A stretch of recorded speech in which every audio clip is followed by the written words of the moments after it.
સુરત જિલ્લામાં વધુ એક ગ્રીષ્મા હત્યાકાંડ જેવી ઘટના સામે આવી. સુરત જિલ્લામાં વધુ એક ગ્રીષ્મા હત્યાકાંડ જેવી ઘટના સામે આવી. સુરત જિલ્લાના માંગરોળ તાલુકામાં વાંકલ બોરિયા માર્ગ પર એક યુવકે યુવતીનું ચપ્પુ વડે ગળું કાપી નાખતા યુવતીનું ઘટના સ્થળે જ મોત નીપજ્યું છે. ઘટનાને અંજામ આપ્યા બાદ યુવક પોતે પણ ગળું કાપી નાખ્યું હતું. હાલમાં યુવક સિવિલ હોસ્પિટલમાં સારવાર હેઠળ છે.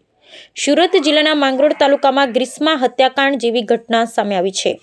માંગરોળના વાંકલ બોરિયા માર્ગ પર એક યુવકે યુવતીનું ચપ્પુ વડે ગળું કાપી નાખતા યુવતીનું ઘટના સ્થળે જ મોત નીપજ્યું છે. ઘટનાને અંજામ આપ્યા બાદ યુવકે પોતે પણ ગળું કાપી નાખ્યું હતું. ગળામાં 3 ઇંચ જેટલો ઘા વાગતા યુવકની સ્વરપેટી કપાઈ ગઈ છે. ઘટના સ્થળ પર લોહીના ખાબોચિયામાં યુવતી અને યુવક ઢળી પડ્યા હતા ને હાલ યુવતીની સારવાર સુરત સિવિલ હોસ્પિટલમાં ચાલી રહી છે. જ્યારે યુવતીના મૃતદેહને પોસ્ટમોર્ટમ અર્થે માંગરોળ સામૂહિક આરોગ્ય કેન્દ્ર ખાતે ખસેડાયો છે. યુવક નર્મદા જિલ્લાના ગરુડેશ્વરનો રહેવાસી સુરેશ જોગી હોવાની પ્રાથમિક વિગતો સામે આવી છે. પોલીસે સુરેશના પરિવારનો સંપર્ક કરી ઘટના અંગેની જાણ કરી. પોલીસ દ્વારા ઘટના પાછળનું સાચું કારણ જાણવા માટેની કવાયત શરૂ કરી. Bureau report Sunil Ganjawala, Surat.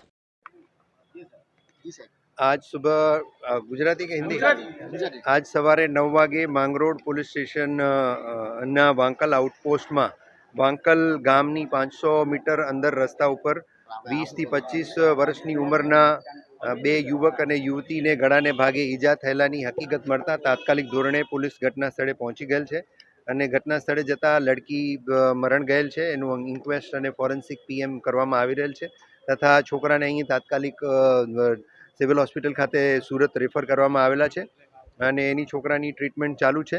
બંને એકબીજાના પરિચિત હતા, સ્કૂલ કે હાઈ સ્કૂલમાં બંને સાથે ભણતા હતા.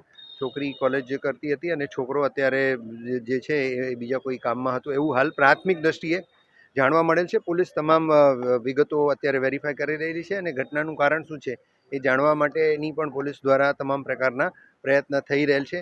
ઘટના સ્થળ પર હાલ મળતી માહિતી મુજબ ત્રાહિત કોઈ વ્યક્તિ, ત્રીજા કોઈ વ્યક્તિની હાજરી જણાઈ આવેલ નથી.